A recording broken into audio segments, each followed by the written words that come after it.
Two sailors were traveling not far from the infamous Bermuda Triangle when they noticed a boat that seemed to be moving by itself. The sails on it were down and the motor wasn't running. One of the men was Matt Rutherford, the first man to ever sail non-stop on his own around North and South America, who has seen a lot during his voyages. But this one was spooky even for him. An awfully abandoned boat that could be hiding scary things inside. Rutherford still decided to approach and inspect the vessel to see if there was someone aboard who needed help. This story happened in 2013, but the sailors waited for 10 years before they published the footage. The ghost ship, which turned out to be named Wolfhound, looked like an upscale one, and it probably cost hundreds of thousands of dollars. It seemed like whoever abandoned it was leaving in a rush. There were clothes and other personal belongings all over the main cabin. Some parts of the ceiling had fallen and some drawers had popped open. Rutherford was afraid to open doors in cabins, so he carefully searched the boat step by step, and luckily found no people who would need help. The sailors decided to tow the ghost ship back to Bermuda. It wasn't easy because Wolfhound was bigger and heavier than their boat. After days at sea, the crew was running low on fuel and asked a passing freighter to stop and give them some gas. They kept pulling Wolfhound with just sail power until the tow line got wrapped around the rudder, and they realized they could get stranded in the Bermuda Triangle. So they had to abandon the ship. After another 23 days in the Atlantic, they finally reached Bermuda. As it turned out later, the mysterious ghost ship belonged to an Irish yacht club member. It got caught in a storm with waves that were 20 feet high and super strong winds, and couldn't continue its voyage. A Greek cargo ship rescued the crew, but they had to leave the ship. Rutherford and his crew found the yacht 9 weeks later.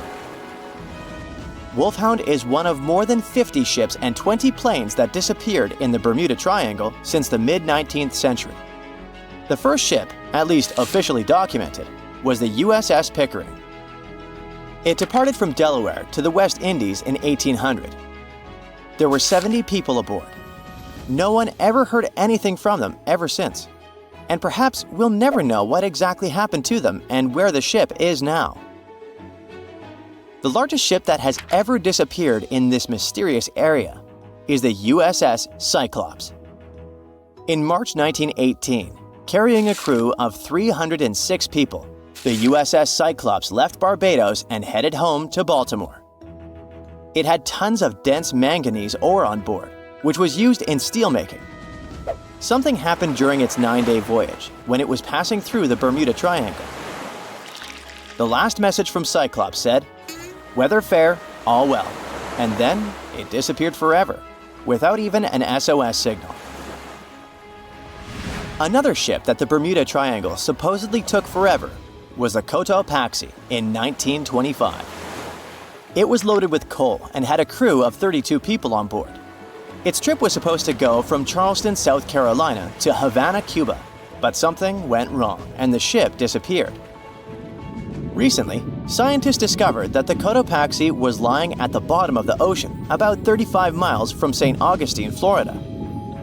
Divers who like to go down to the wreck nicknamed this spot the Bear Wreck, but didn't realize they were exploring the remains of the Cotopaxi. One of them, Michael Barnett, was trying to identify the wreck for over 15 years.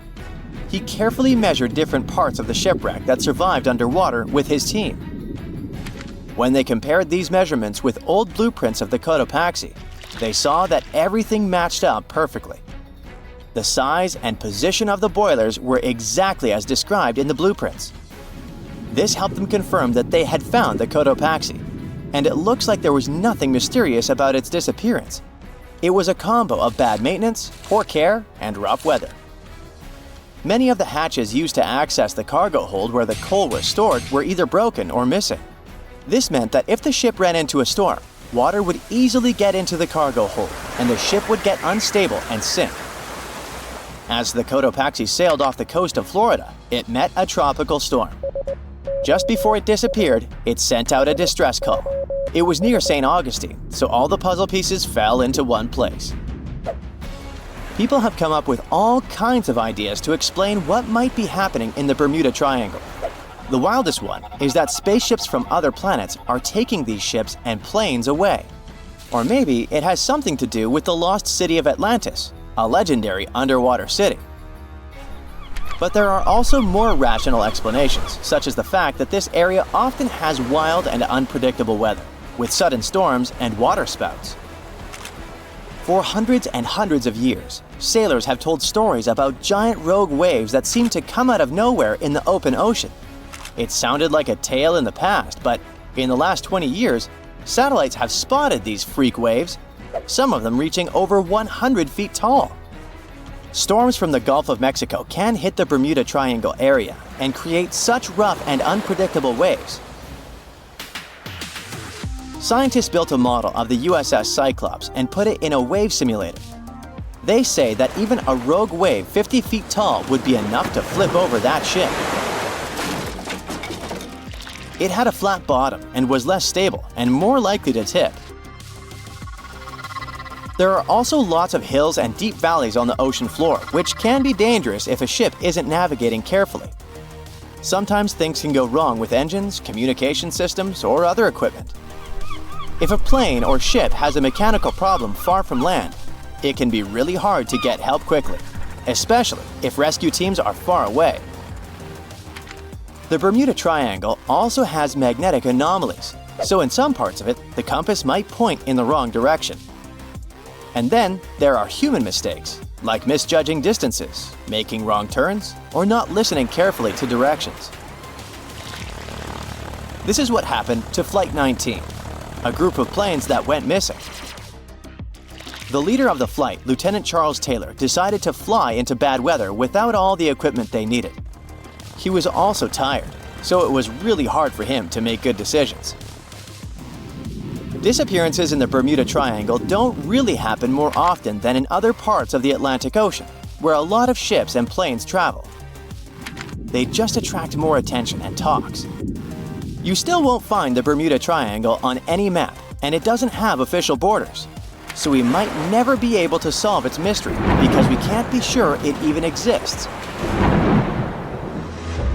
But maybe we need to be worried about another Bermuda Triangle, the one up in space.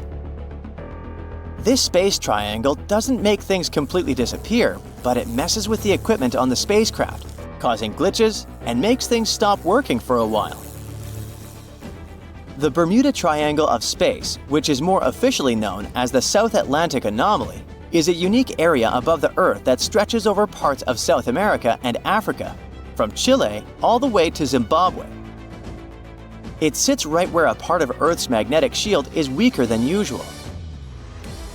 When a satellite passes through this area, thousands of high-energy particles, especially protons, hit every square inch of it every second.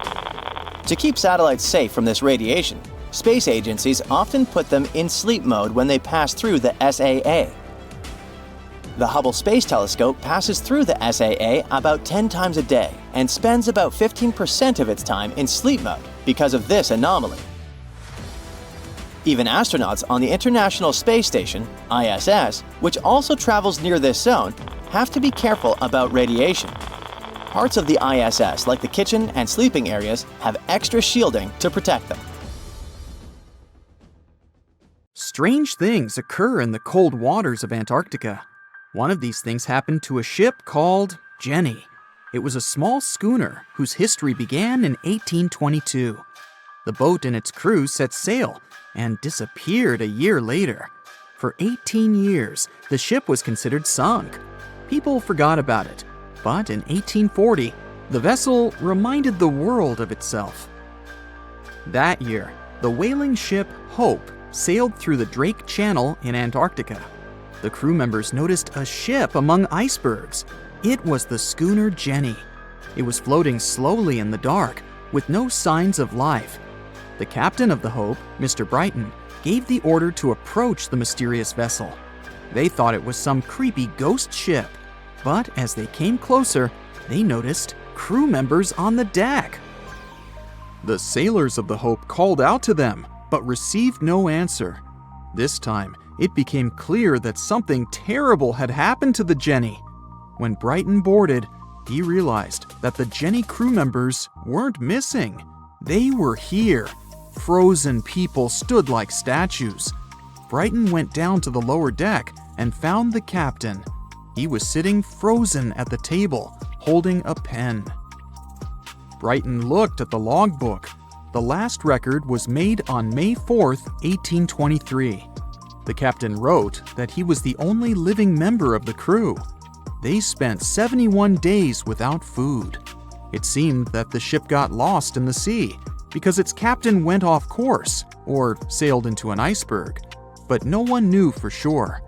After that, nobody ever saw the Jenny again.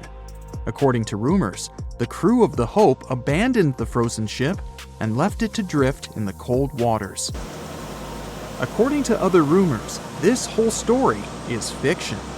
The story of the Jenny was described in a German magazine in the middle of the 19th century. Still, there was no further evidence of the ship's existence. Already in our time, Cambridge University decided to explore the case of the Jenny. The researchers discovered that one of the crew members of the Hope, who didn't disclose his name, told someone the legend of the frozen ship. Someone shared the story with another guy, and it was published in a German magazine called Globus. And that's all. There was no other evidence. One of the most famous ghost ships was the Mary Celeste, and there's no doubt about its existence. The history of this vessel was documented in court. People wrote about it in newspapers, but the most exciting thing is that the ship continued to be used even after 10 people disappeared from its deck. The history of the Mary Celeste began in Canada in 1861. When it was first built, the ship was called the Amazon. It changed captains several times, and it also hit some rocks. The boat was sold, bought, then sold again, repaired, and sailed under the name Mary Celeste. In 1872, it had a new captain, Benjamin Briggs.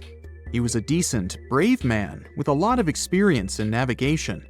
He had a beloved wife, a daughter, and a son. When he went on his last voyage, he took his wife and daughter with him, and his son stayed in America. In November of 1872, the Mary Celeste sailed from the port in New York with 10 people on board and disappeared.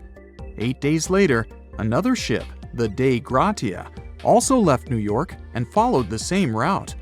Dei Gratia's captain, David Morehouse, noticed the Mary Celeste and immediately realized something was wrong. The ship was moving too freely, as if no one was controlling it.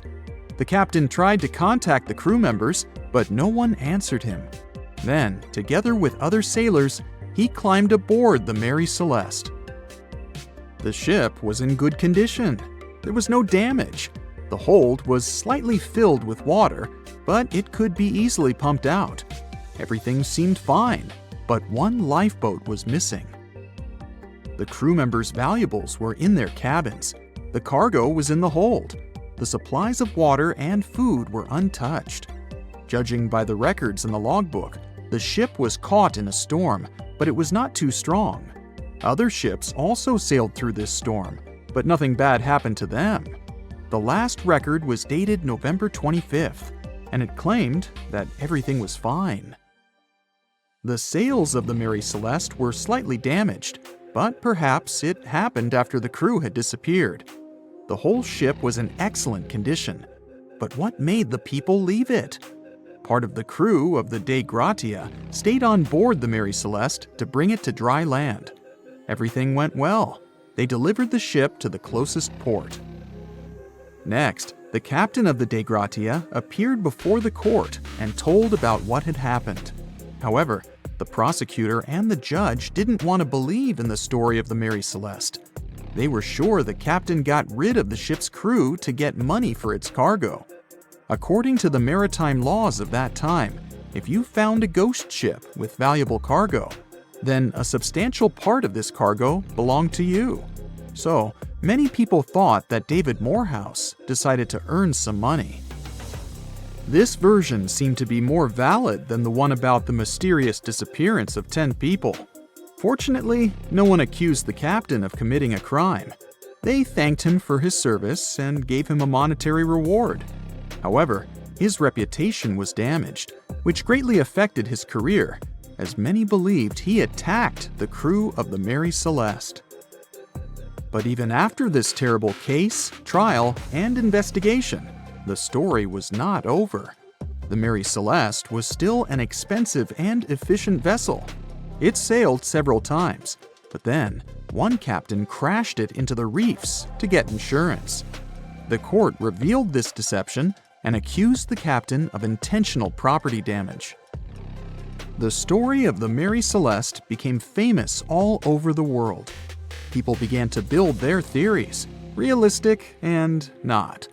Someone believed the ship had sailed through the Bermuda Triangle, but this version was quickly refuted, as the route of the Mary Celeste passed thousands of miles away from the Bermuda region.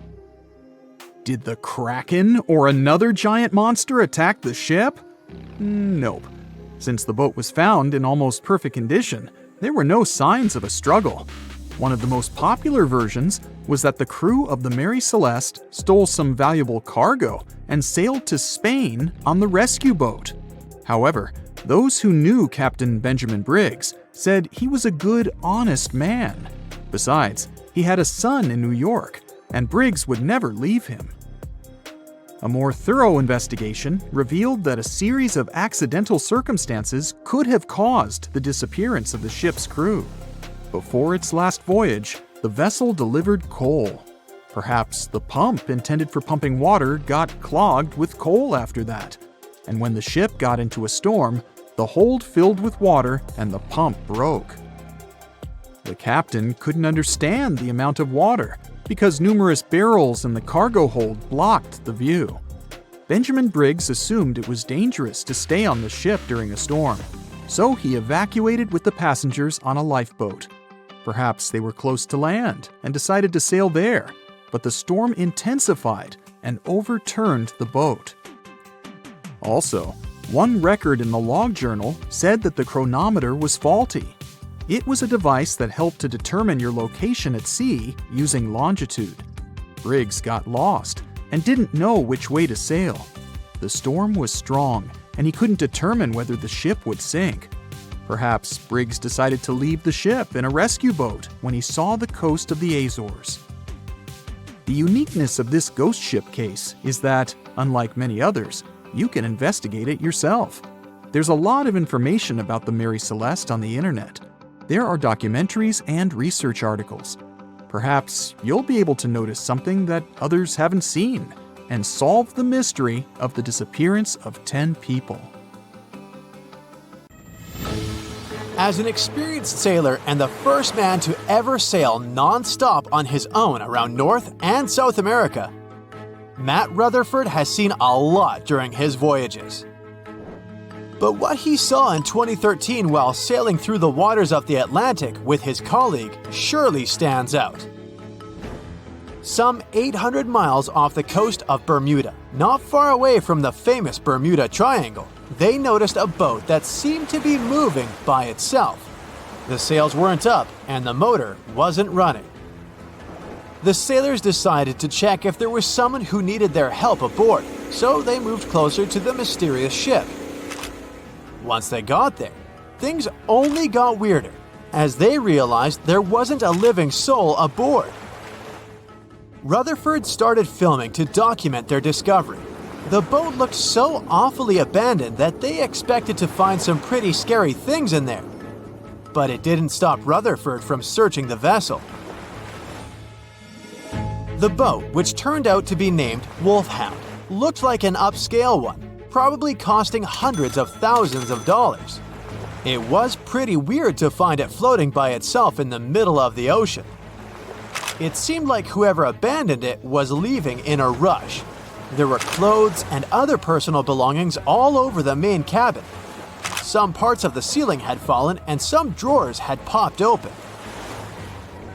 The brave sailors decided to tow the ghost ship back to Bermuda.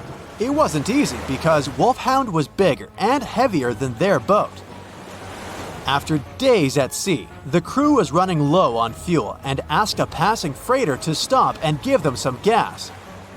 They kept pulling Wolfhound until the tow line got wrapped around the rudder and they realized they could get stranded in the Bermuda Triangle. So they had to abandon the ship. What really happened and how Wolfhound ended up in the middle of the ocean will probably remain a mystery. Rumor has it that it belonged to a member of the Royal Irish Yacht Club. The ship was going on its first voyage from Connecticut to Bermuda and then Antigua. It got in a terrible storm around 400 miles away from Delaware. The winds were so strong that the yacht suffered 2 knockdowns. A Greek cargo ship rescued the crew. They left the ship with an emergency beacon on. The rescued crew members shared that they saw the ship sink, which only adds more questions to the story. How did it get back to the surface? Does the Bermuda Triangle have anything to do with that? Christopher Columbus himself reported some unusual compass activity going on in this mysterious area while he was on his way to the New World. Despite the stories of more than 50 ships and 20 planes disappearing in the area, it remains one of the most heavily traveled shipping routes in the world. Some skeptics believe that this fact solves the Bermuda Triangle mystery. It could make sense because the busier the area, the more accidents happen there. But then again, it's not the number of disappearances that makes the place so mysterious. It's the lack of explanation and wreckage lost for good. The first ever confirmed ship to vanish in the Bermuda Triangle was the USS Pickering. In 1800, it departed from the US on its way to the West Indies. The ship sailed into the Bermuda Triangle along with its 90-man crew. No one ever heard anything from them ever since. The popular explanation is that the ship was taken out by a storm. But because no one found any wreckage, we'll never know for sure. The largest ship that has ever disappeared in this mysterious area was the USS Cyclops. In March 1918, carrying a crew of 306 people, the USS Cyclops left Barbados and headed home to Baltimore. The ship passed through the Bermuda Triangle on its journey and vanished into thin air, or rather, water. The Cyclops never sent any distress signal and disappeared without any explanation or trace. The Bermuda Triangle isn't the only place in the world where ships go missing or mysteriously resurface. One of the most famous ghost ship stories would be of SS Bechimo. The large cargo steamer was built in Sweden. On October 1st, 1931, it got caught in pack ice. The crew decided to wait it out and managed to break free after a couple of days, only to get trapped again in less than a week. This time, they didn't manage to make it out. A rescue team went by air to save 22 of the crew members.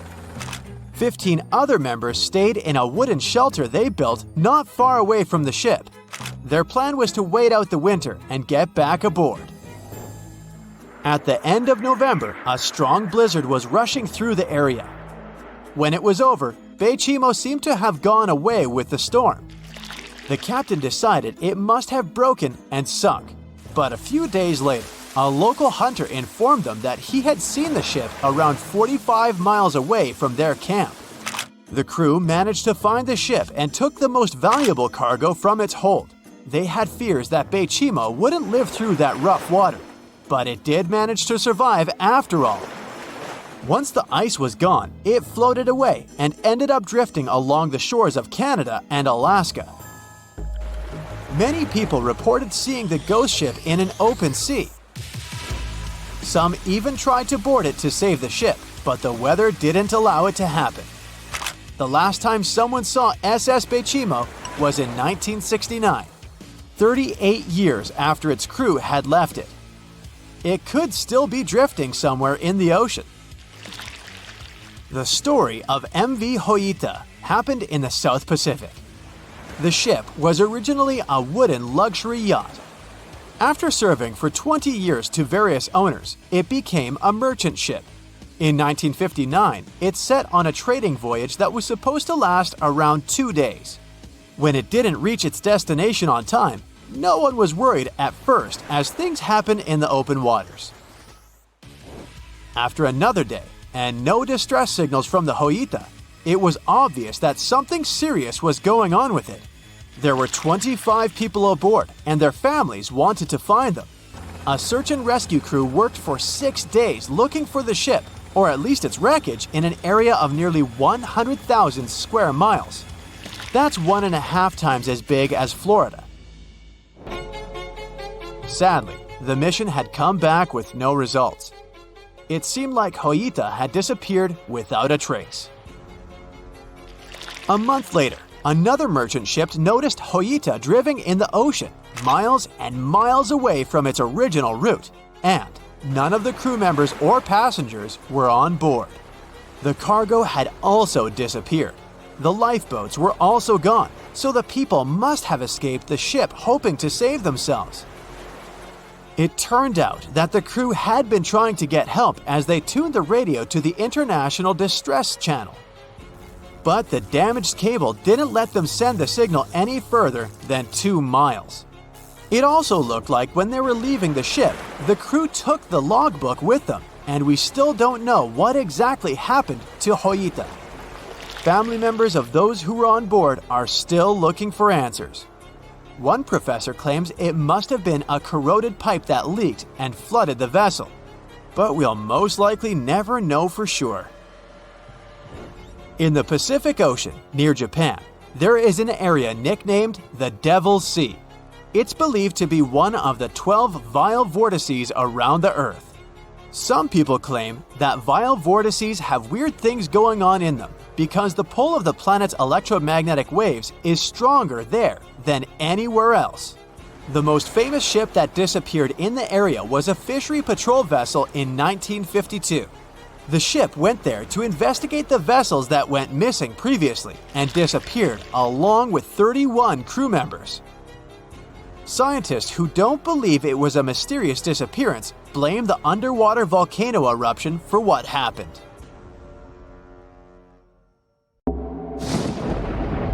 There's a ship drifting somewhere in the ocean without a crew.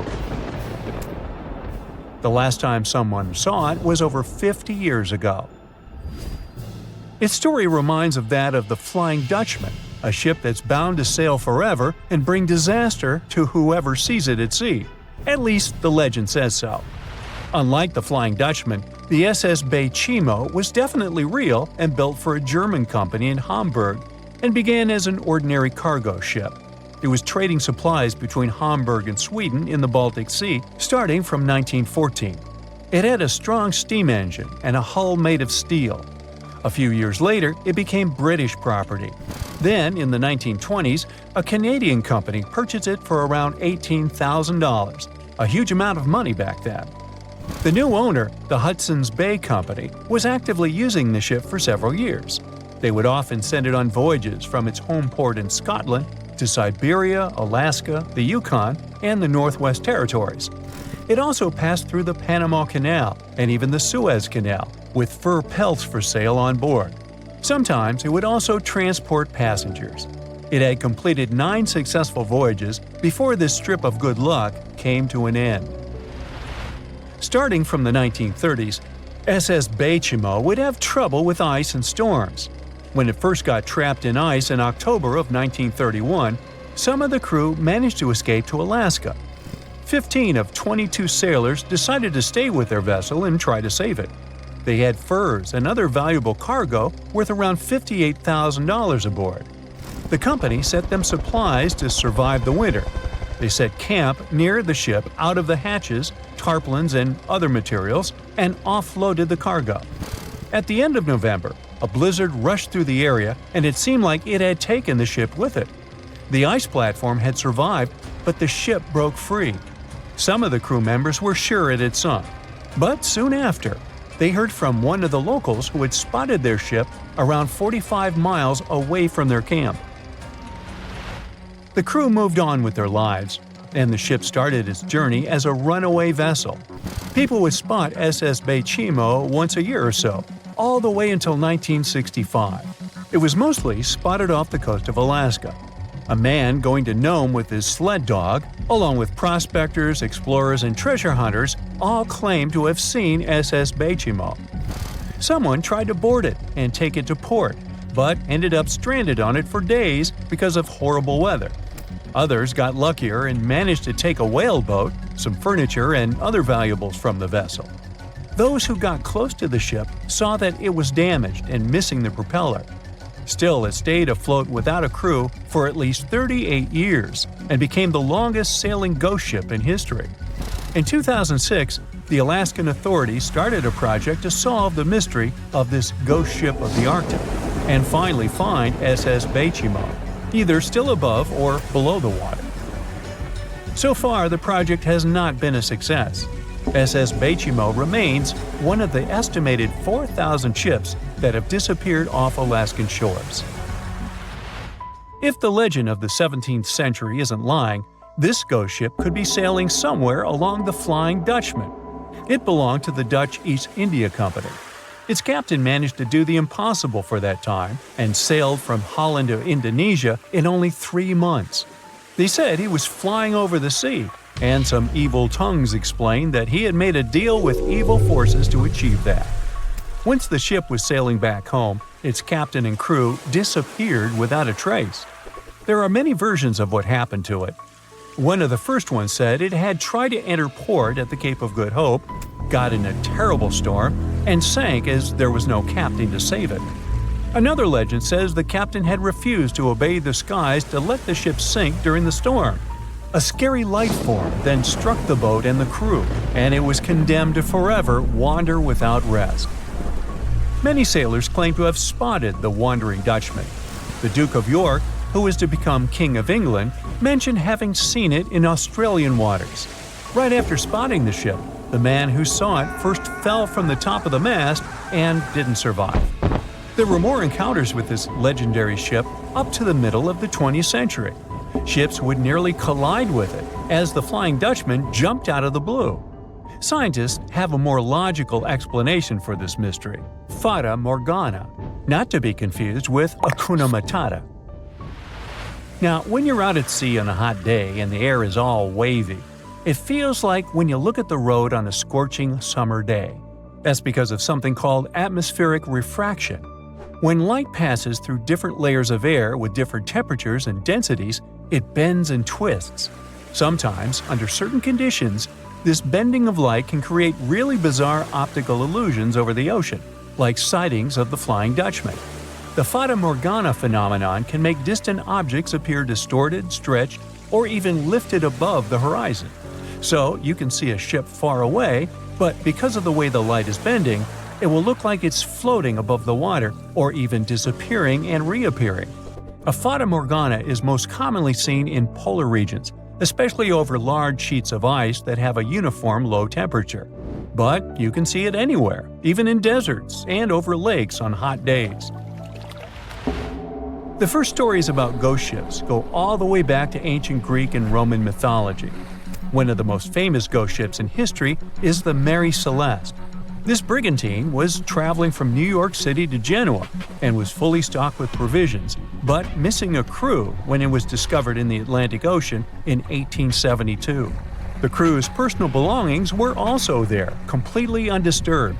The final entry in their log was made 10 days earlier. We still don't know what happened to its crew, and the ship has inspired many spooky stories and legends. The Lady Lovibond was another legendary schooner that is believed to have been wrecked off the coast of Kent in the middle of the 18th century. The story tells that the ship's captain, Simon Reed, had just got married and took his bride on board for a celebratory cruise, despite the superstition that it could bring bad luck. They were on their way to Portugal when the first mate, who is also in love with the captain's new wife, went mad because of jealousy, attacked another crew member, and then took over the wheel and steered the ship straight into the dreaded Goodwin Sands. No one aboard survived, and the schooner is said to reappear as a ghost vessel every 50 years. In present times, many vessels become abandoned and turned into ghost ships intentionally. There are thousands of them floating in U.S. rivers, lakes, channels, and coastal waters. Some people lose their boats in storms and other extreme weather. Others have to abandon their boats because maintaining them can cost 10% of the boat's price. Plus, docking a vessel can add up to several $1,000s every year. Most boats have been made of fiberglass, so an owner can't just recycle them as scrap metal. So, once they want to get rid of it, they often tie it to a dock and sneak away, or leave it floating far away from the shore, or just try to sink it. When ghost ships sink in shallow waters, they can cause damage to coral reefs, mangroves, marshlands, oyster habitats, and wetlands. Plus, they can collide with unsuspecting regular ships and cause real trouble. So, don't do that. Enough said.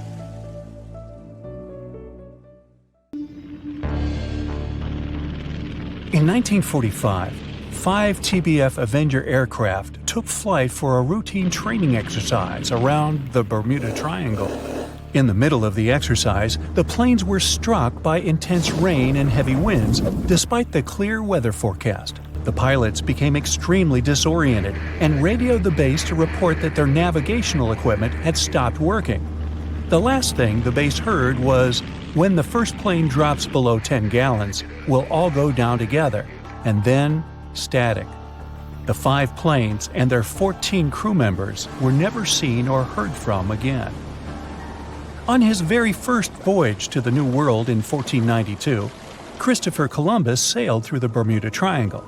Columbus reported that one night when he was on the deck of the ship, he noticed a giant light appear in the distance, unlike anything he had ever seen before.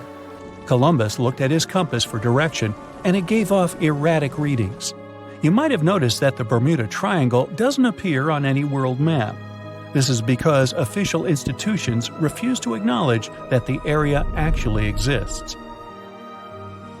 A popular theory suggests that rogue waves are responsible for the many disappearances. Rogue waves are called extreme storm waves by scientists.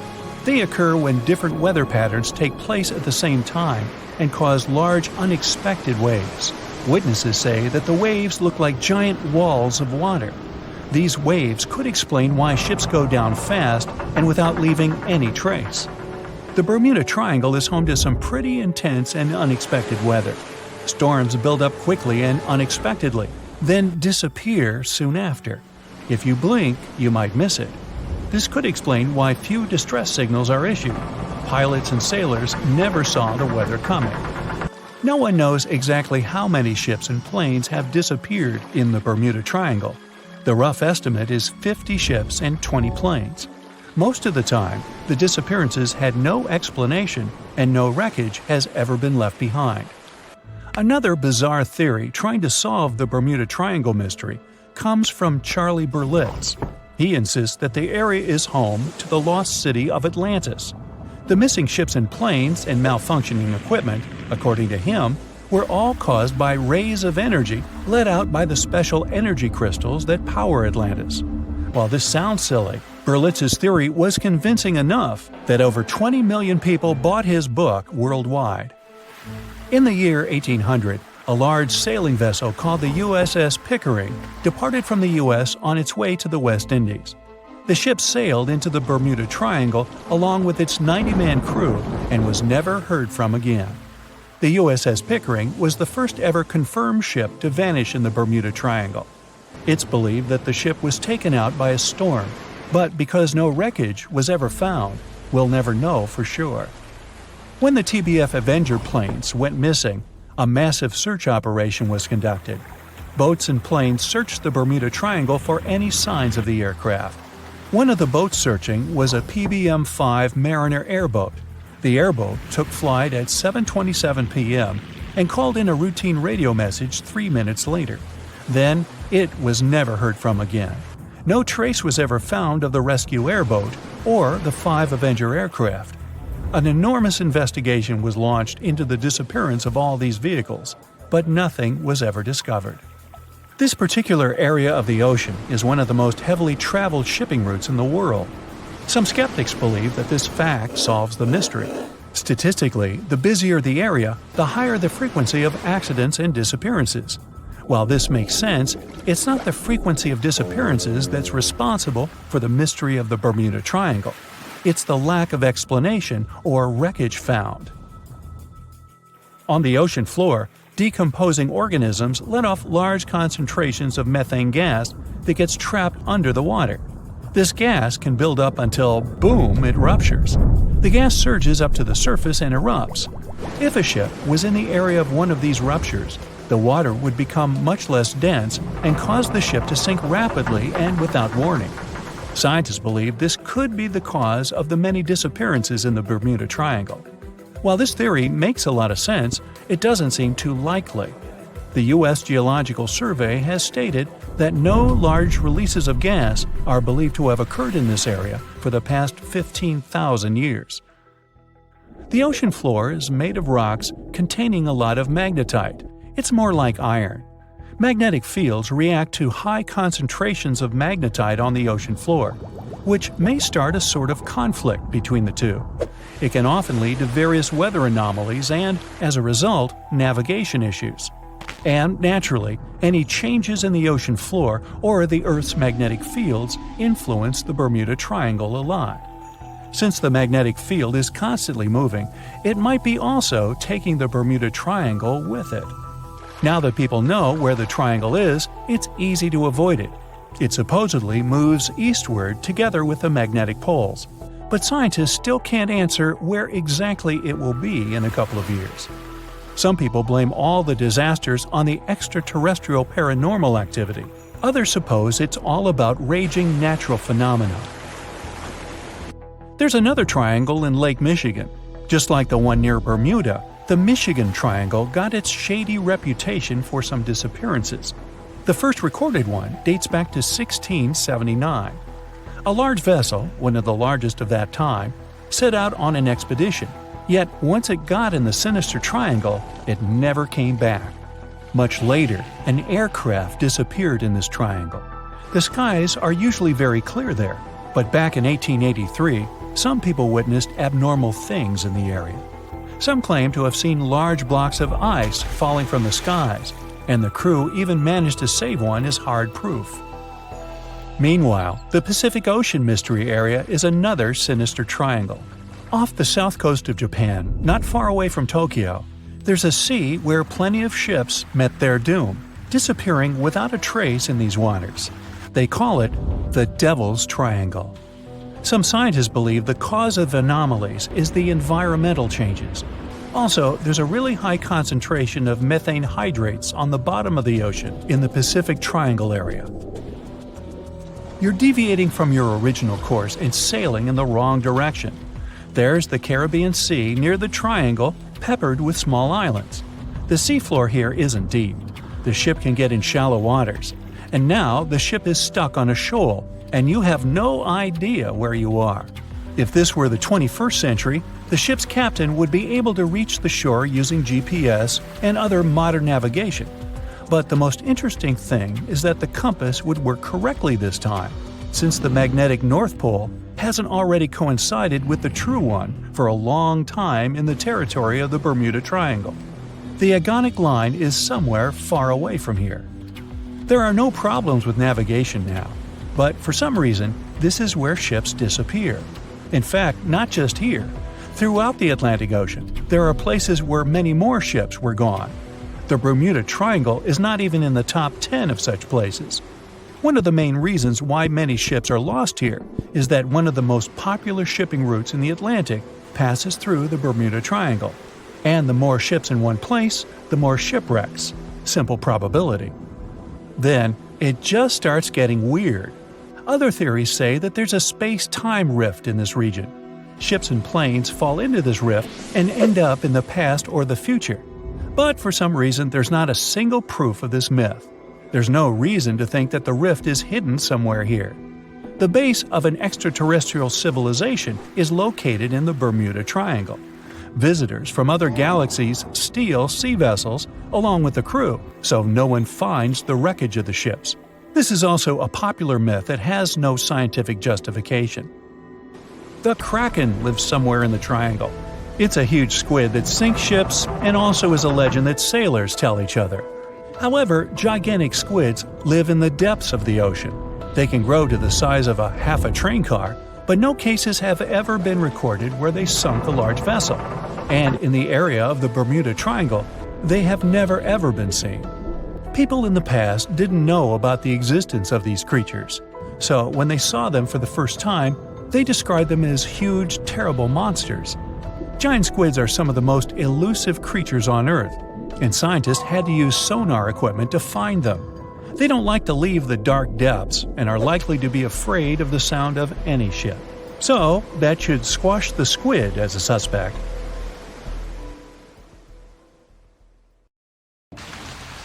No matter what happens, don't stop! We almost got it! 2 treasure seekers are digging frozen ground in a cornfield at night. It's raining hard, lightning is flashing, but these 2 guys keep working. And now the shovel hits something solid. No way! A treasure chest! They start digging faster and find a piece of a ship's engine. What the? Far from the seas and lakes, somewhere under the fields of Kansas City, they found a giant sunken ship. How is this possible? Now you'll see. Some people spend their lives searching for shipwrecks with treasures underground. One of them is explorer David Hawley. He's been looking for such ships far from the seas, rivers, and oceans for many years.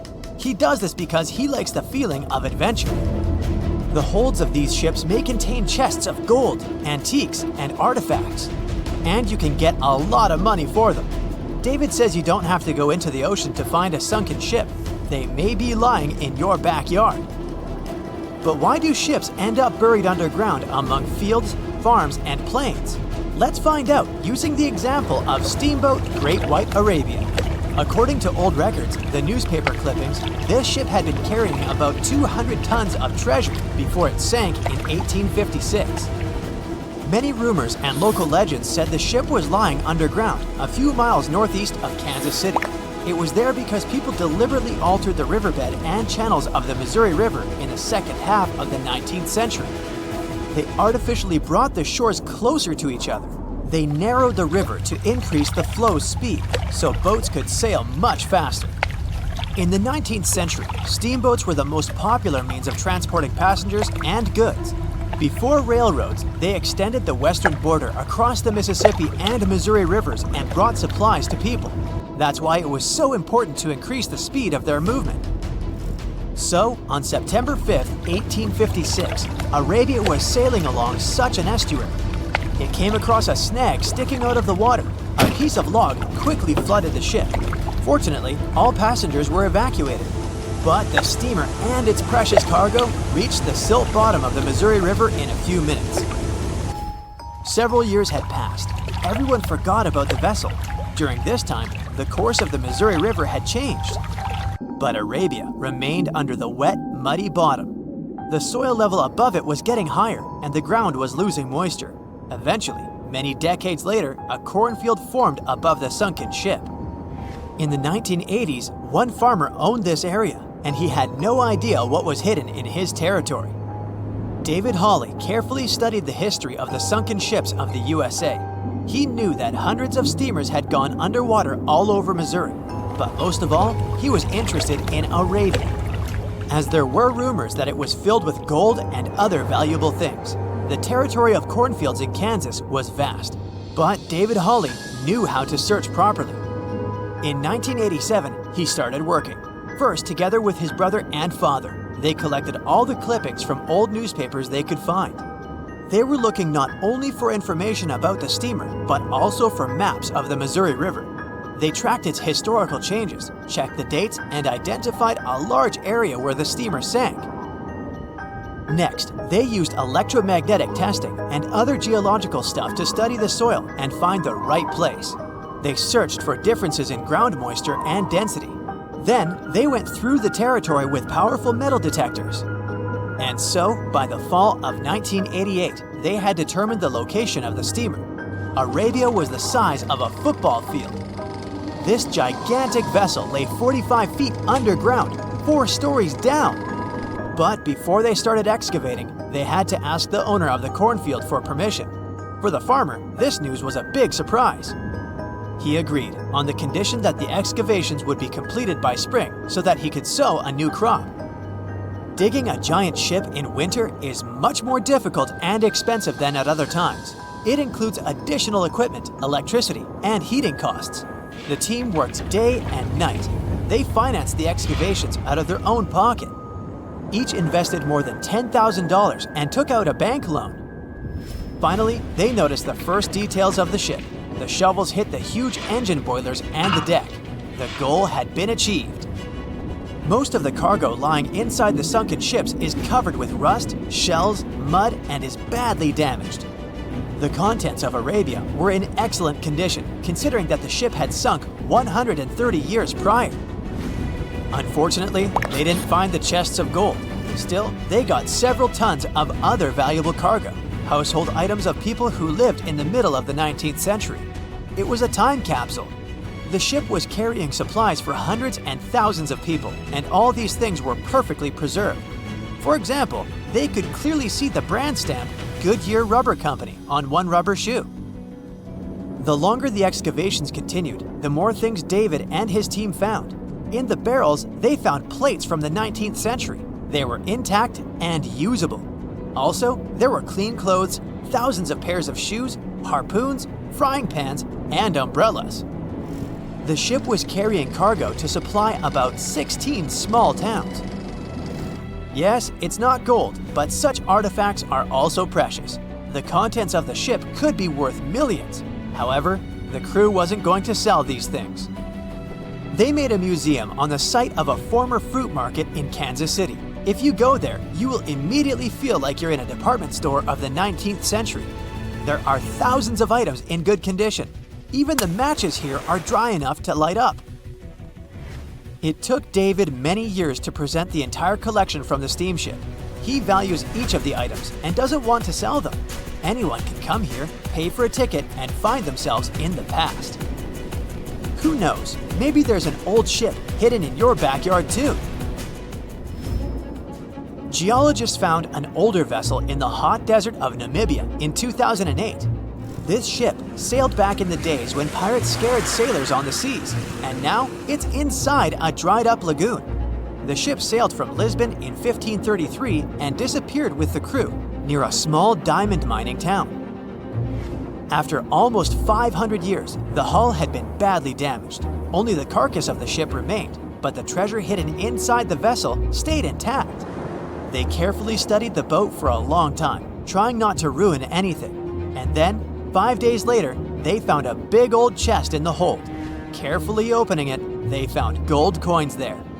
Thus, the cost of the ship was estimated at about $10 million. The exact cause of the shipwreck is unknown, but experts believe the ship was destroyed by heavy cargo and bad weather. It went to the bottom of a lagoon that later became a desert. Some find an airplane in their backyard, others discover a ship, and one man found a passage to an ancient secret city in his house. This happened in Turkey in 1963. The owners of the building decided to make repairs. He went to his basement and knocked down the wall to turn this place into a living room. And so, behind one wall, he found a tunnel leading underground. The man thought it was some kind of a secret chamber. He went down there and realized it was something much more than that. It was an ancient city 18 floors deep. People built it in the years 780 to 1180 as a refuge from weather disasters and the invasion of enemies. This place also includes many underground tunnels that stretch for several miles in different directions. People could get to the town from different points using secret passages leading to these roads. The city can accommodate about 20,000 residents, livestock, and tons of food supplies. Archaeologists have also found a chapel, schools, stables, and public kitchens there. They say nothing is ever lost, and it's true. Let's discover ships frozen in time.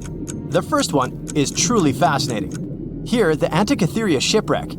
It's a Greek trading ship from the 1st century BCE. It's located on the east side of the Greek island of Antikythera and at the merging point of the Aegean and Mediterranean seas. Around 2,000 years later, in 1900, a group of Greek sponge divers discovered the wreck. They were going to Tunisia, yet they were forced to find shelter from a storm on a nearby island. Since they couldn't go anywhere due to the storm, they decided to look for sponges until the weather got calmer. One of the divers discovered the shipwreck at depths of around 130 feet. Imagine someone going for a sponge hunt, but getting out to the surface with archaeological treasures. The captain of the sponge boat talked to the Greek officials about what they had found. The officials sent 2 ships to the wreckage. The salvage operation was successful, and discoveries are now in Greece's National Archaeological Museum in Athens.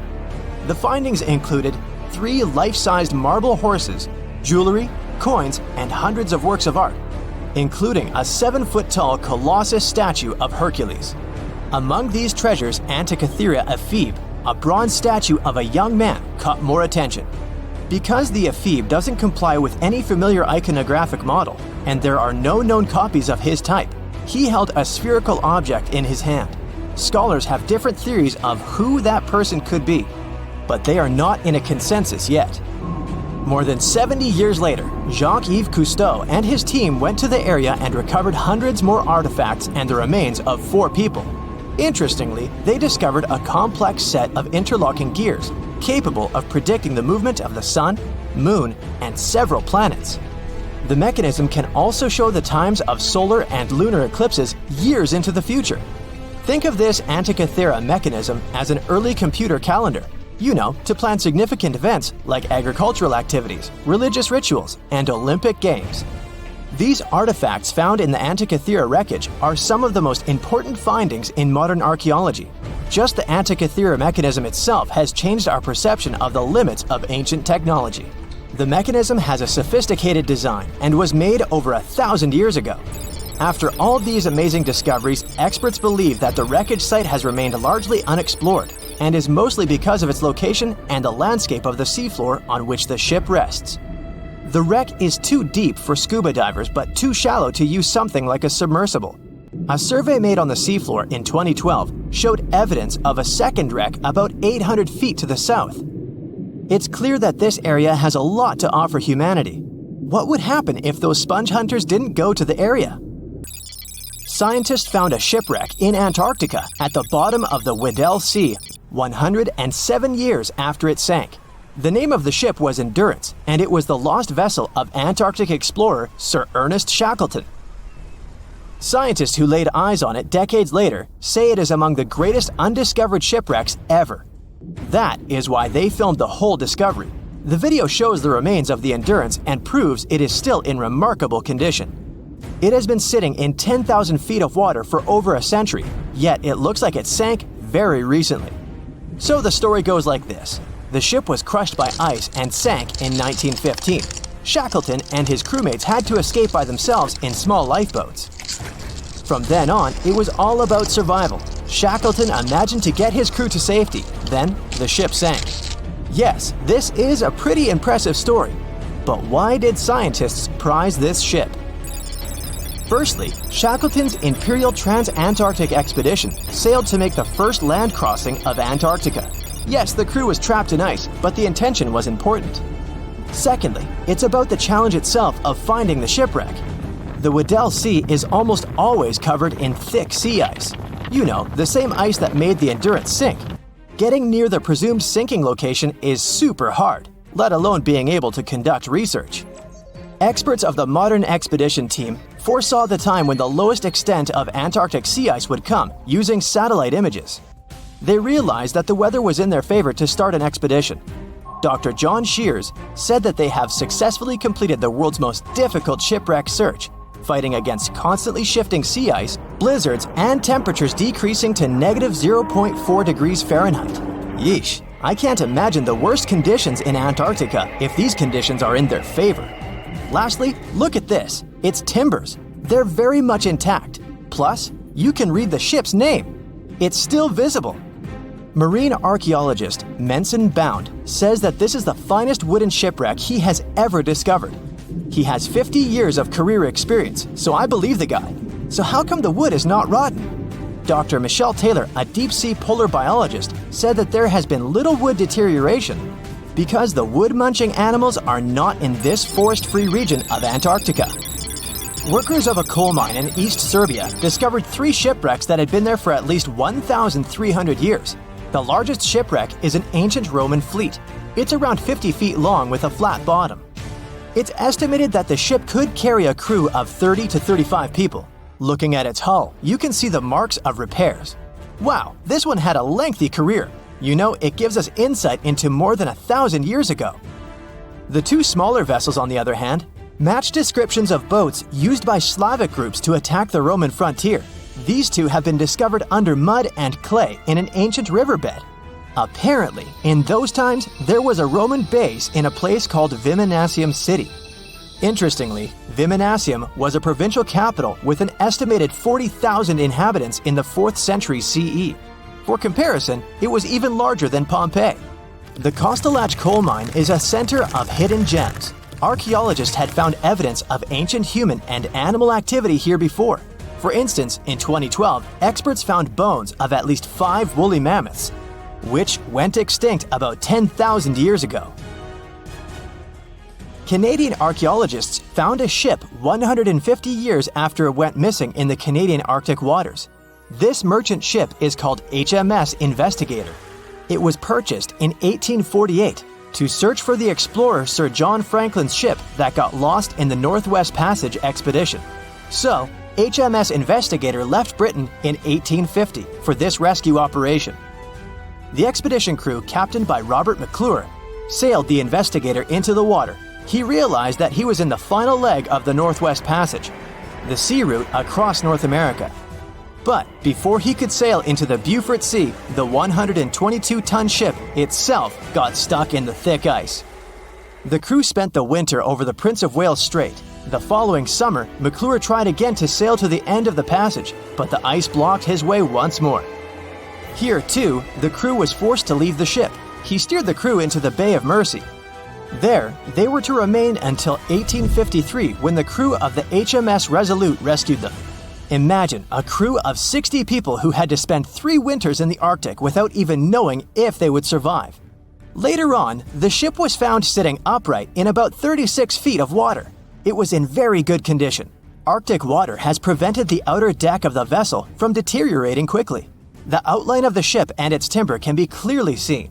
Plus, archaeologists have uncovered artifacts on land left by the sailors. They had unloaded everything before abandoning the Investigator. 3 sailor graves and 1 British naval shipwreck had also been discovered in the area. I wonder what else they could find there. Wow, it's the only place where 1 minute you're learning 17 natural ways how to get rid of houseflies, and the next, you're taking an epic journey straight into a black hole. More than 10 billion, with a B, views in total. That's 47 billion minutes watched, or more than 70,000 years. That's all the way back to the Ice Age. No, I wasn't around then. 40,000 videos, hundreds of topics, and most importantly you, a whole 44 million of you. Our viewers. We could populate an entire country if we wanted to. We'd like to continue helping you learn and giving you useful skill improvement tips. Got a thirst for knowledge? We've prepared 4 masterclasses on creating a 2D character animation from scratch, 10 hours of video lessons, practical tasks using professional software, and additional materials that you can use with your own projects. Get the full course now and create your own animated masterpiece. The year was 1854, and the SS Arctic, the fastest passenger liner of its time, set out to cross the Atlantic. As it sailed through the misty veil, it slowly disappeared into the unknown. The Collins Line, an American shipping company, was started in 1818 and only began seriously trading in the transatlantic by 1835. Its steamships crossed the Atlantic from Liverpool to New York within just 10 days. Doesn't sound like a great speed today, I know, but back then, the same thing took other ships several weeks. Light on the water with their wooden hulls, powering through with a strong steam engine, those steamships were the favorite choice for many high-profile people. What could go wrong with such an advanced ship, they thought. This reminds me of some other ship everyone believed to be unsinkable. But anyway, back to the Collins Line. It grew to be a serious contender on transatlantic routes, with only one other competitor, the Cunard's Line. It was a British company also aiming to be the main force through the Arctic Passage. In 1835, the company received a new ship that traveled to Liverpool and came back to New York with the largest cargo ever at that time. From then, the Collins Line was steadily growing.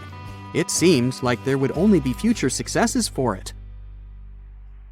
Unfortunately, their lavish ships became costly to run with the amount of coal used. Massive power, along with weak wooden hulls, meant they needed many repairs after each voyage. So, every trip ended up being expensive. But since the ships were safe and had a great reputation, people were willing to pay the price, and the company was definitely not in crisis. They had achieved something no one had managed to do before them. Like I told you, their ships crossed the Atlantic in a whopping 10 days, and Edward Collins, the owner, was very determined to maintain the pace. Their 5 ships easily outran the Cunard's Line of only 3. With this great praise, it provided more attention. Though the Cunard's ships were slower with their iron hulls, they believed there was still profit, regardless of how slowly they sailed. Among Collins' ships, the Arctic, the third of them to be launched, was the largest, reaching 284 feet long, with 2 side-lever steam engines, each with 1,000 horsepower. The paddle wheels made 16 revolutions a minute when at full speed. At the time of its launch, the press called it the most stupendous vessel ever constructed in the United States.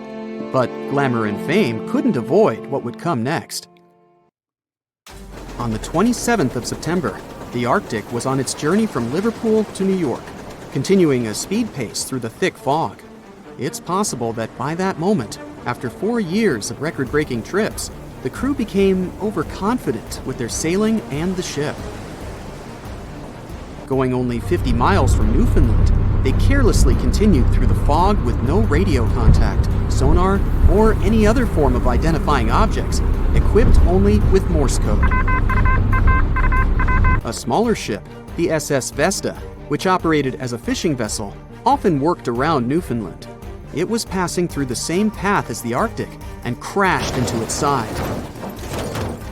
Shocked by the collision, the captain of the Arctic offered help to the much smaller Vesta, but it was soon clear that the damage that seemed minor on the Arctic was far worse. Beneath the waterline, a hole was letting water into the hull. The cost of the much faster wooden hull now seemed less valuable. They steered toward land, trying to plug the holes, but they weren't doing so well, and the seawater continued to pour in, filling up higher and pushing the ship down. And finally, once the engine room was full, it put out the boilers, taking away the massive power the Arctic was once legendary for. They moved slowly until coming to a complete stop. The ship continued to sink, and the order was to abandon it. At the time, maritime law allowed for the Arctic to carry only 6 lifeboats, only capable of saving 180 people. The crew and some of the passengers managed to push their way aboard and took most of the seats on those boats. Things were pretty wild, and everyone forgot about their manners, not letting the ladies and the youngest ones board first.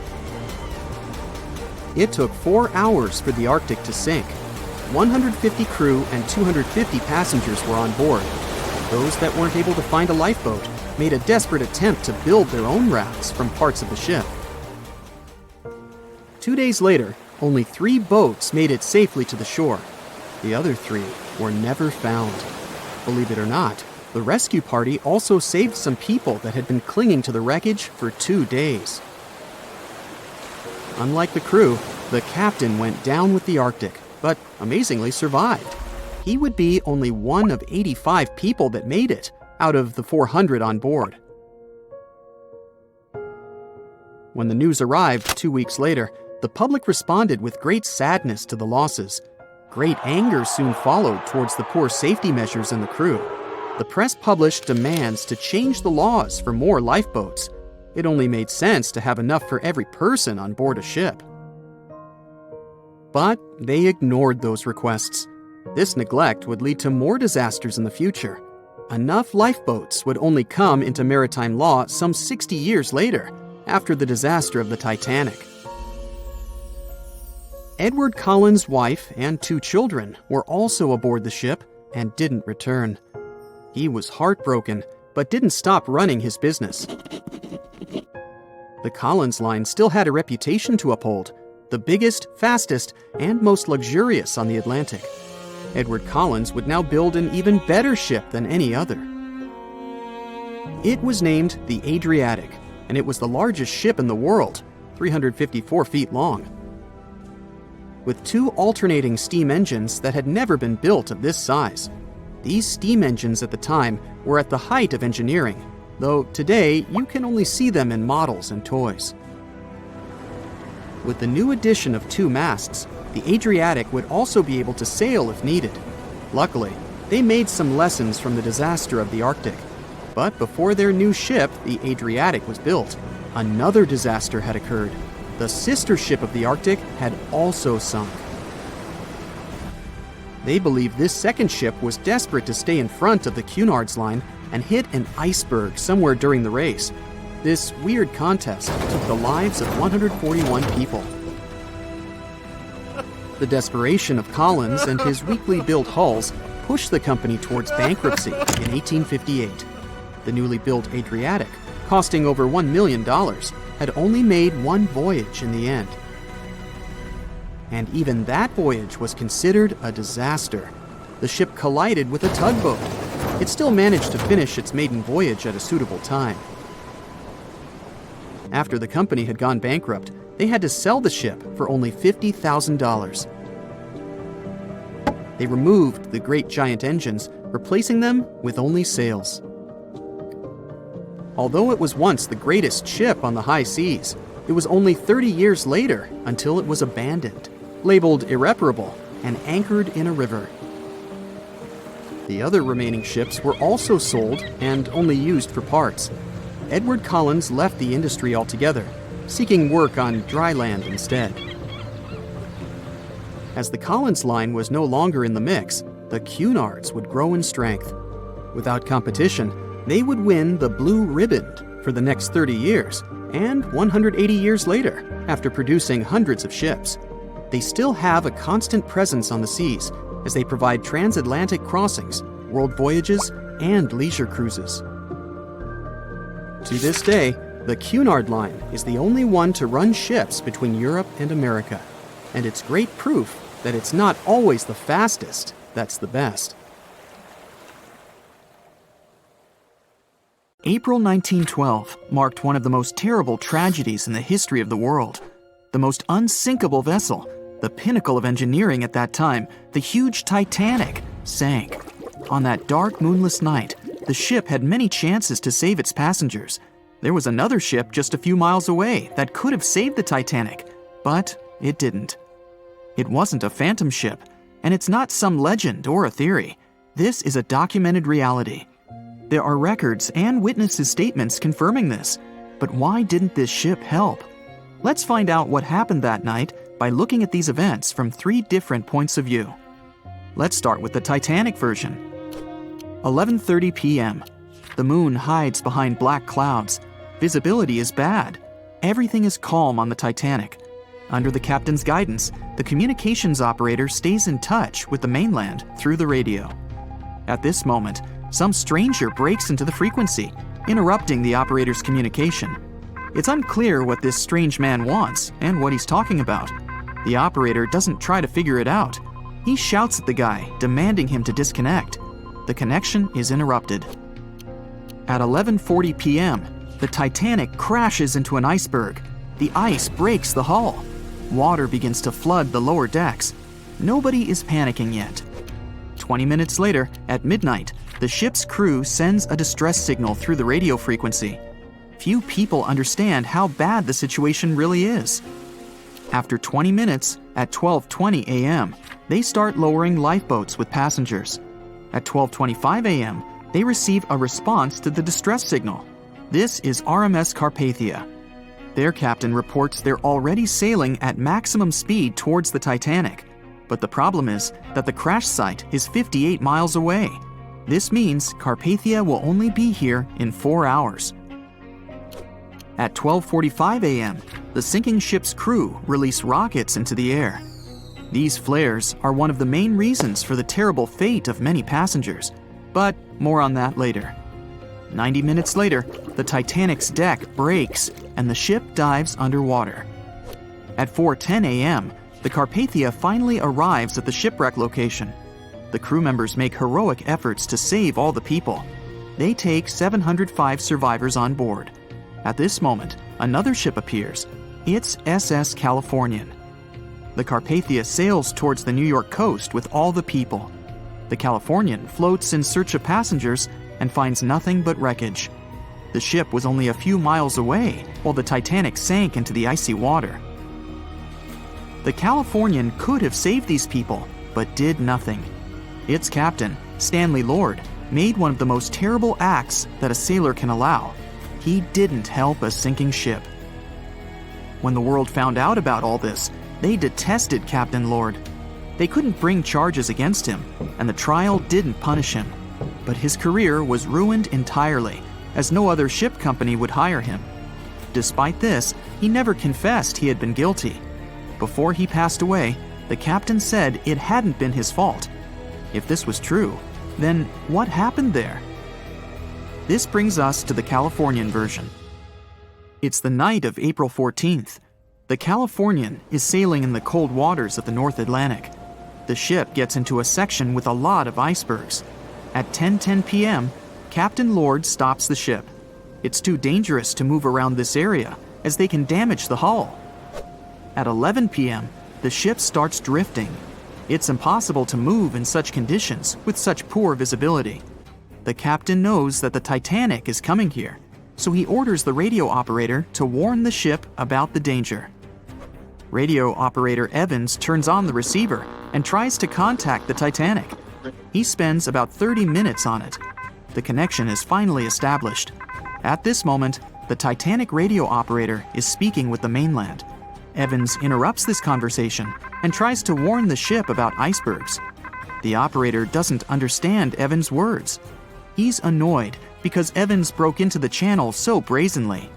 He shouts at Evans and cuts the connection. Tired, Evans turns off the receiver and informs his superiors about the incident. It's still a mystery how the captain reacted to this news. He probably thought the Titanic knew about the danger. He lets Evans go to bed. If Evans hadn't turned off the radio and waited 1 hour, he would have heard a distress signal from the Titanic. But you shouldn't blame him. At this point, he has no official reason to stay at the transmitter. Evans is too exhausted and can't fight drowsiness. So, Evans goes to bed. The Titanic begins to sink. Its captain sends a distress signal. The operator on board the Carpathia catches it, but the Californian doesn't, since the receiver is turned off. Captain Lord can't sleep. He feels that something is wrong. Meanwhile, the Titanic is rapidly sinking under the water. The captain gives the order to launch rockets into the air. And here is where one of the critical mistakes takes place. They release warning lights, but they are not red. The crew forgot to take red rockets on board for some reason, so they lit up the sky with a bright white light.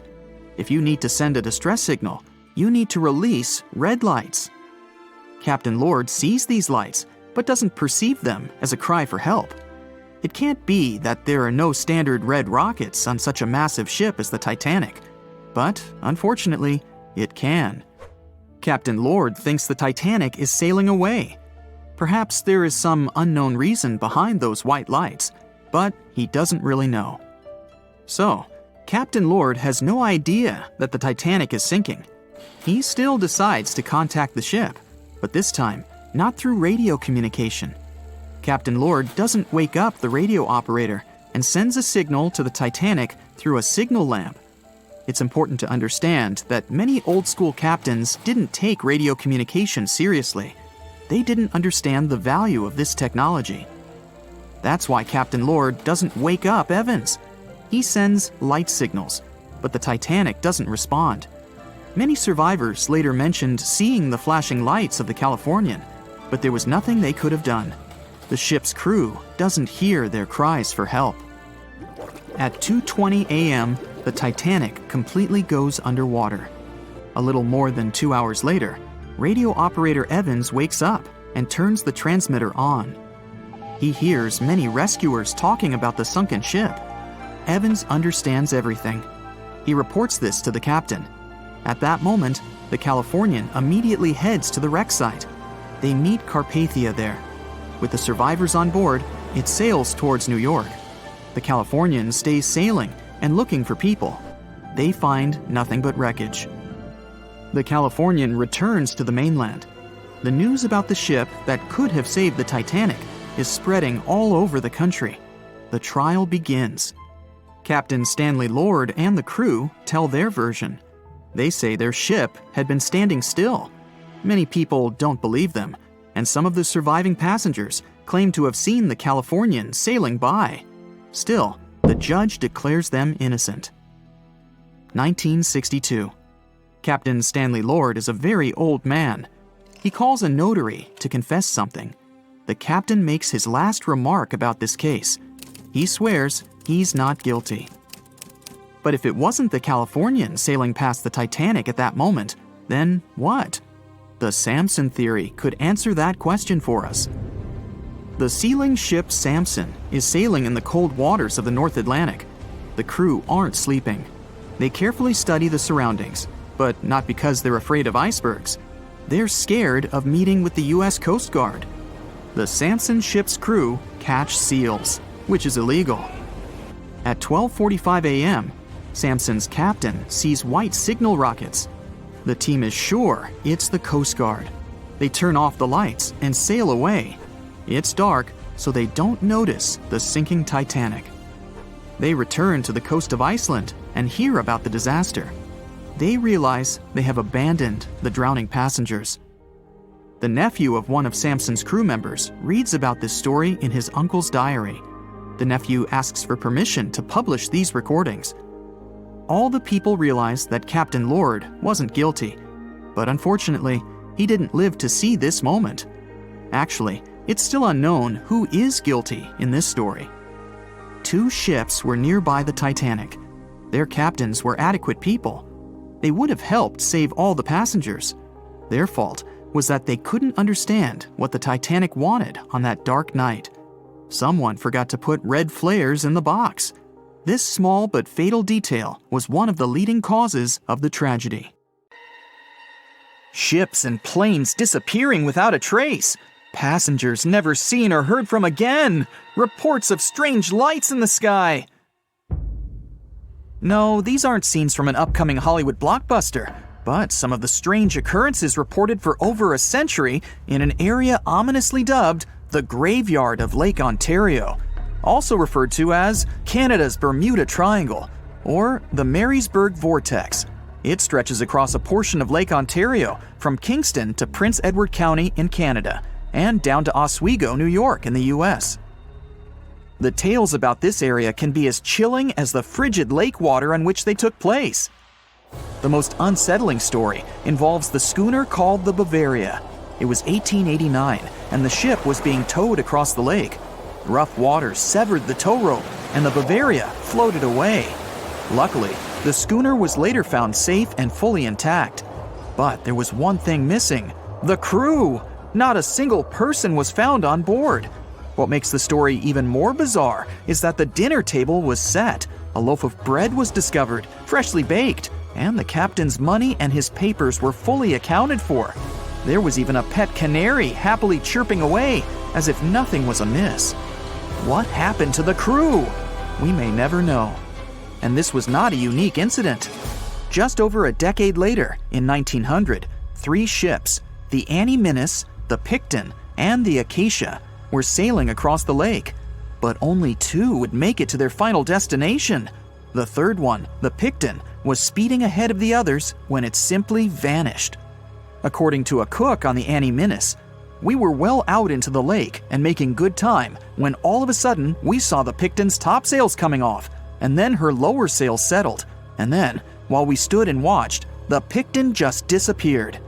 It's possible that the ship sank, as there was some wreckage later seen in the water, but the ship itself was never found, and none of its crew ever located. A few weeks later, a bottle with a note inside was discovered in Sackett's Harbor, New York. The note was from Captain Sidley of the Picton.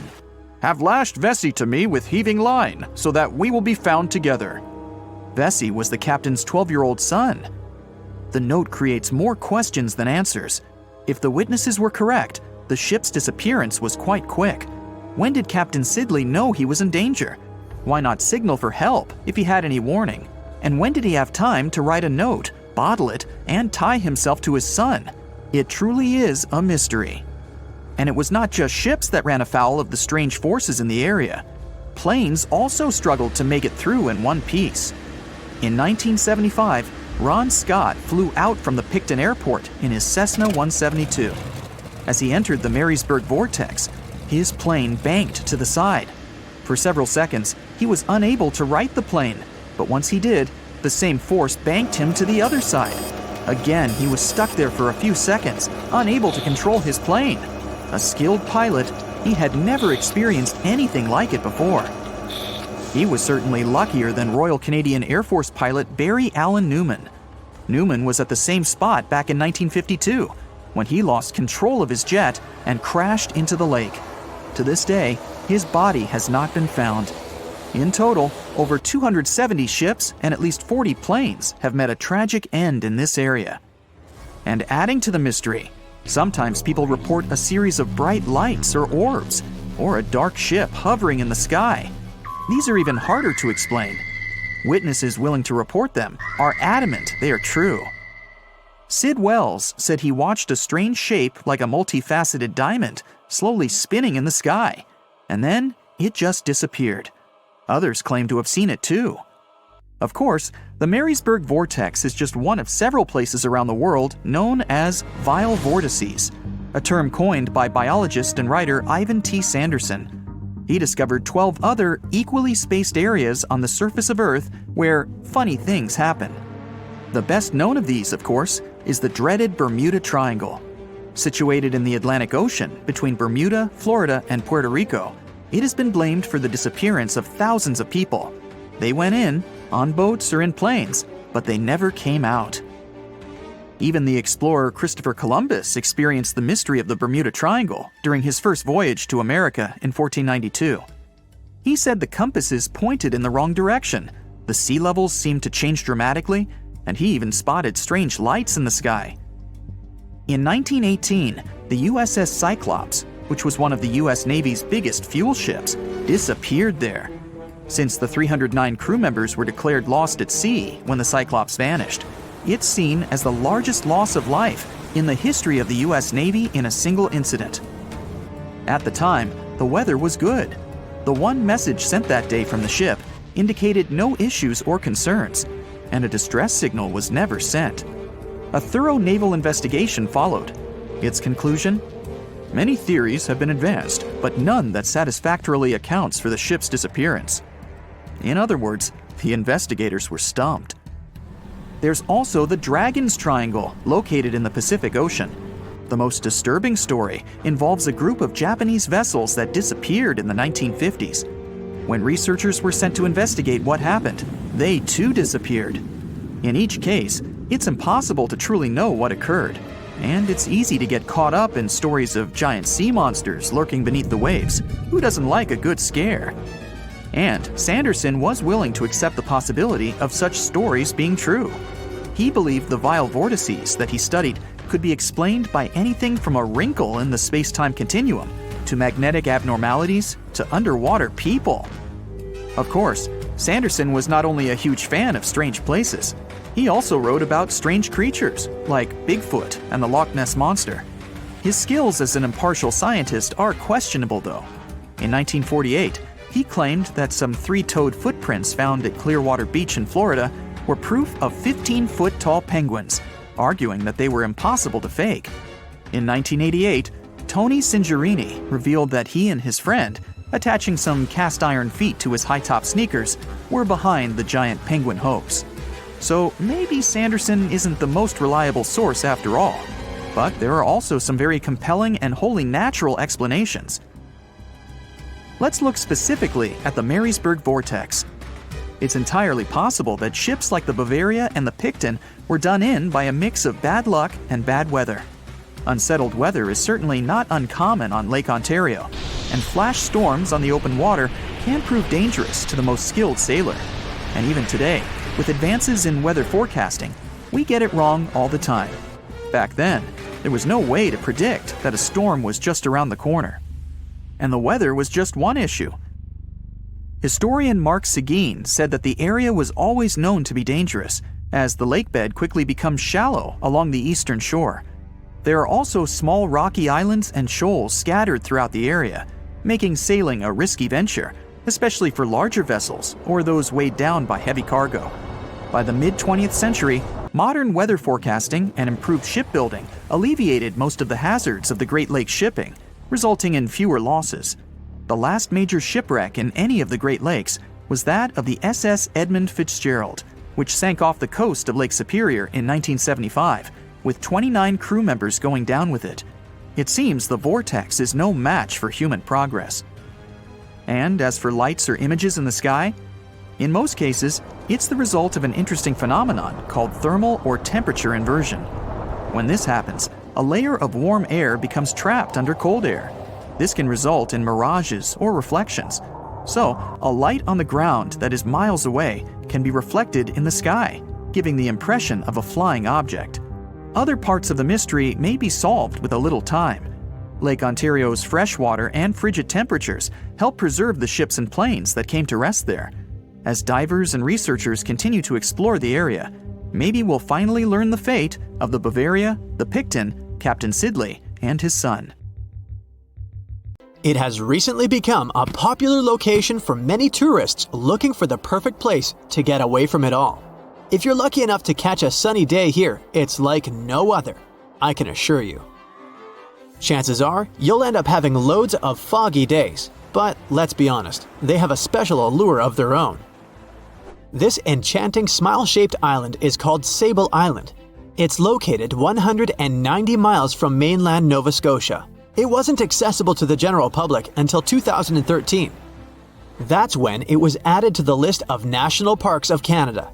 You can get here either by plane or by water. But what's so enchanting about this place anyway? There must be something since the yearly tourist count is growing every year. Firstly, there's a spectacular number of wild horses here. There are between 200 and 500 horses roaming free all over the island. There's also a large population of gray seals. The place is also the only breeding location of a rare bird species called the Ipswich sparrow. If you're already considering a trip here, there are some things you need to know first. Remember that fog I mentioned earlier? Well, it turns out that Sable Island is the foggiest place in the Canadian Maritimes. I'm talking about approximately 127 foggy days each year. During such days, Sable Island literally disappears underneath a thick layer of fog. You won't be able to explore the place on your own either. The local regulations state that visitors need to travel within a group, and they also need to keep a 197-foot distance from the wildlife they can encounter here. As charming as this place may be, it holds a dark secret hidden beneath the sandy dunes, and it has nothing to do with beautiful creatures living here or the island's unique vegetation. Apart from being known from its horses and seals, Sable Island is infamous for an overwhelming number of shipwrecks. Over the years, about 350 ships have ended their lives here, on these sandbars. When survivors described their experiences, they usually mentioned harsh weather conditions near this mysterious island. The island also made its way into literature when it was described in a book called The Perfect Storm, which was written by Sebastian Junger and published in 1997. The book was so successful that it was later adapted for the big screen in 2000, with George Clooney playing the leading role. The first recorded shipwreck near Sable Island dates back to 1583. The boat was named the HMS Delight and was under the command of British adventurer and explorer Sir Humphrey Gilbert. Only 17 people managed to survive the catastrophe by escaping in a small boat. Records mention that they spent 7 days at sea before reaching the shores of Newfoundland. In 1884, another vessel named the Nicosia struggled in the thick fog as well. The ship was completely destroyed, but fortunately, all 18 crew members managed to survive. The captain's son was almost lost at sea when a lifeboat capsized when he was climbing into it. He somehow managed to stay underneath the lifeboat, which was completely submerged. When this lifeboat righted, he eventually emerged from the water and was rescued for the second time. The years between 1947 and 1999 were relatively quiet on the island. In 1999, though, a yacht called the Merrimack ran aground near the shore of the island at about 2 a.m. on July 27th. The 40-foot fiberglass boat had a crew of only 3 people. Natural gas exploration workers, who were luckily not far away, rescued them. The crew managed to fly safely to Halifax the next day. The owner of the Merrimack tried to recover his boat by hiring local fishermen. Unfortunately, this operation was unsuccessful, since only the fittings of the yacht were eventually saved. It took no more than 6 weeks for the sand and waves to crush and completely break up the hull of the Merrimack. So what is it about this place that's so dangerous for boats? Does it have anything to do with the weather? Or maybe there's other forces at play? The explanation turns out to be a bit more complex, and it wasn't easy to figure out, at least not way back in the 1500s. First of all, the island is located close to one of the world's richest fishing grounds. Since it's also near one of the major shipping routes between Europe and North America, hundreds of vessels sail past it each year. The likelihood of shipwreck increases when there are so many boats roaming around the area. Sable Island is also in the way of most of the storms that move up the Atlantic coast of North America. It's no surprise that boats often get hurtled straight onto the shores of this island. The weather has a lot to do with it too. During the summer season, the warm air from the Gulf Stream creates a dense fog as it merges with the cool air by the Labrador Current that passes by the island. Other currents don't help the matter. Sable Island is next to the meeting point of 3 major ocean currents: the Gulf Stream, the Labrador Current, and the Belle Isle Current. Since the 1950s, radars and other modern navigation tools have been used on commercial vessels as well. Up until then, the sextant was the main instrument used to figure out a ship's location. It doesn't mean that sextants weren't accurate, but this instrument couldn't work properly without a clear view of the sun or stars, which means it didn't help much in dense fog, such as the one surrounding Sable Island, or when it was cloudy. Often during bad weather, the captain of a ship navigated, relying on their experiences and intuition based on the ship's speed and direction. That's why most of the survivors in shipwrecks near Sable Island said that the captain had simply miscalculated the ship's position, crashing into Sable Island by accident. This dusty, sandy land is as unfriendly to ships as it is to trees. There's reportedly a single tree on the whole island, and it looks a lot more like a bush. It's actually a pine tree. And since the famous island horses don't see it as much of a food source, it somehow managed to survive. Reports say that the tree was planted back in the 1950s. Local authorities were trying to grow a forest on the island to make it a bit more welcoming. They've planted tens of thousands of trees over the years, more than 69,000 evergreens, 600 fruit trees, and about 55 pounds of pine seeds, along with other plants which could survive the conditions on the island. But they were no match for the extreme weather and sandy soil. Out of all those plants, just one pine tree is still alive. Thanks to its resistance, it has even become a symbol of Sable Island. Interestingly, for around 40 years, the island also had just one inhabitant. Can you imagine that? One person living on a remote island for so many decades? It's the story of a woman called Zoe Lucas. She chose to surround herself with the only residents on the island: the horses, the gray seals, and the many species of birds. An esteemed naturalist, she mentioned in an interview she gave back in 2017 that she was used to living on the island and that she never got lonely. To survive here, she had to put together an essentials kit. It included a notebook to take notes and a pair of binoculars to study the wildlife. You can safely assume she wasn't scared of the intimidating surroundings, since she decided to eventually call this place home. At first, Zoe wanted to set up camp on one end of the island, near some abandoned buildings. But eventually, she settled in a wooden house near a bunch of sand dunes. a Canadian institution called the Meteorological Service of Canada put together the simple construction back in the 1940s. Parks Canada operates the building these days. Zoe's work included gathering as much data on the local horse population as possible. It could help scientists better understand how they managed to adapt to the unfriendly environment. She also helped gather the debris that made it to the shore to help track pollution levels. Among all the rubbish that she collected, there was a refrigerator and a crate full of fresh peppers. Some other specialists eventually started working rotating shifts on Sable Island to offer the brave woman a little bit of company now and then. The lookout shouts, "Iceberg right ahead!" The Titanic strikes the ice. Water starts flooding in. Third-class passengers are locked up. There aren't enough lifeboats for everyone. Panic sets in. Violins are playing. The ship sinks. Well, we all know the story of the movie Titanic like the back of our hand by now. But what if I told you that Hollywood lied to us? To tell the real story of what happened that freezing night in 1912, we need to rewind a bit. The lookout shouts, "Iceberg right ahead!" Yep, that part was true. Just before 11:40 at night, Frederick Fleet noticed something darker than the sea directly ahead. As the ship got closer, he realized it was an iceberg. The engines were quickly reversed and the ship turned sharply. Instead of hitting it head-on, Titanic scraped along the side of the berg, sprinkling ice on the forward deck.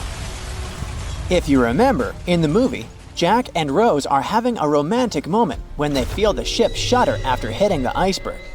Everything shakes as if they were in the middle of a light earthquake. Some real-life passengers reported feeling something similar after the impact, but according to Titanic survivor Frank Prentice, it wasn't exactly like that. He said there was no impact as such, and it all felt more like slamming on your car brakes. The ship stopped, and that was that. Some people even slept right through the collision, confirming that there wasn't such an abrupt impact. Mr. Prentice, curious about what had happened, left his cabin and went out to the deck. When he got there, all he could see was a little ice on the surface, not the towering iceberg that Jack and Rose saw. But as we all know by now, the real damage happened below the waterline, where the iceberg had a jagged spur that slashed a 300-foot gash in Titanic's hull. Once the crew realized how severe the damage was, they immediately began sending distress calls to nearby ships, asking for help. At some point in the movie, the radio operator goes to the captain and says there is only one ship nearby, the RMS Carpathia, which later ends up rescuing many passengers. But in real life, there were more ships around. It's believed that the SS Californian was only about 23 miles away. This ship might have actually seen the Titanic sinking, or at the very least, seen its rockets exploding high in the sky. Yet, for reasons we will never fully understand, they didn't try to help. Let's get back to the story. Now, people need to get off the ship. At 12:45, lifeboat number 7 was the first to be lowered. Just like in the movie, women and children were told to go first. But in reality, some women were hesitant and even refused to get into the lifeboats. Mr. Prentice said this happened mainly for 2 reasons. First, these lifeboats were high and passengers were terrified of the 70-foot drop from the deck to the ocean below. And second, most women didn't believe the Titanic would actually sink. It was called unsinkable after all. So the idea of getting into a lifeboat seemed pointless at the time. This mindset probably explains why Eloise Smith, a first-class passenger, recalled that there was no panic or chaos at first. Other survivors backed this up, saying that no women or kids were crying. But one thing that was indeed concerning, at least for the crew, was the possibility that the lifeboats might buckle under too much weight. This is one of the theories why the first few lifeboats left carrying only a fraction of their full capacity. Like lifeboat number 7, which only carried 27 people in it, even though it could hold up to 65. In total, Titanic had 20 lifeboats, which could carry about half of the 2,200 people on board that night. But that didn't happen. and now we know the passengers had no idea there weren't enough for everyone. As women were calmly getting into the first lifeboats, musicians headed up to the deck. Their only goal was to play and keep the passengers calm. That's a pretty well-known fact. But the real story is that some survivors said they never saw or heard the band. No violinists whatsoever. It's not like Hollywood misled you, though. The musicians did play for over 2 hours after the ship had hit the iceberg. So maybe these passengers were just too panicked to notice the songs, or the musicians started playing later than we think. Now, it's time to talk about the terrible treatment that third-class passengers received. The movie portrayed the crew as cruel, locking the less fortunate below deck like animals, giving them no chance to reach the lifeboats and save their lives. But the official inquiry into the disaster suggested that wasn't true. I mean, yes, fewer third-class passengers survived compared to those in first and second class, but there were other factors at play. Many third-class passengers were reluctant to leave the ship, clinging to their belongings, and had a harder time making their way up from the cabins, which were at extreme ends of the ship. Some survivors confirmed that they were not locked up. In fact, it was quite the opposite. Mrs. George Wabi, a Lebanese woman traveling in third class, said that when chaos had erupted, some brave crew members and well-dressed first-class passengers had actually helped her get up to the first-class deck and eventually onto a lifeboat. At first, the Titanic was sinking slowly, bit by bit. Passengers reported seeing the water rising and hearing pops and cracks. Then, there was a loud boom. Some said there had been just one explosion, while others described it as a series of smaller explosions, which they'd thought had been the bulkheads giving way. And there's also a group of people who said they had only heard a rumbling sound. So not everyone agreed on the sound they had heard, but one thing is a fact. By 2:18 in the morning, the lights on Titanic went out, and the ship plunged into complete darkness. As the bow continued sinking, the stern rose out of the water, putting immense pressure on the middle of the ship. This caused the Titanic to break in two. In James Cameron's movie, this moment is pretty dramatic, with the ship sinking almost straight down into the water. But in reality, the break probably happened at a much lower angle, likely just below the waterline. Even so, it tilted enough that people couldn't stay on their feet and started sliding into the water. One interesting thing is that it wasn't until the wreckage was found in 1985 that it was finally confirmed the Titanic had broken apart. Up until then, survivors had given conflicting stories. At least 8 survivors claimed they had seen the ship split. Emily Ryerson, a first-class passenger, described it as if the Titanic had been sliced in half with a knife. But there was also a small number of witnesses that insisted Titanic had gone down intact. At the time, this theory was more accepted because most people still didn't believe that the supposedly indestructible ship could break in half. So why the conflicting reports? Okay, so what you don't see in the movies, for obvious reasons, is how incredibly dark it was when the tragedy happened. It was like being in a room with no light, where you can only make out shapes and shadows. That's what it was like on the lifeboats. This means passengers couldn't really see what was happening, and most of those who were close to the ship either lost their lives or were too focused on trying to survive to pay attention to the details of the wreck. Although James Cameron's film didn't fully capture how terrifyingly dark the disaster truly was, the 2012 TV series Titanic did a better job of showing the pitch-black horror of that night. Even then, the reality was much darker and more terrifying than either of these two productions could portray.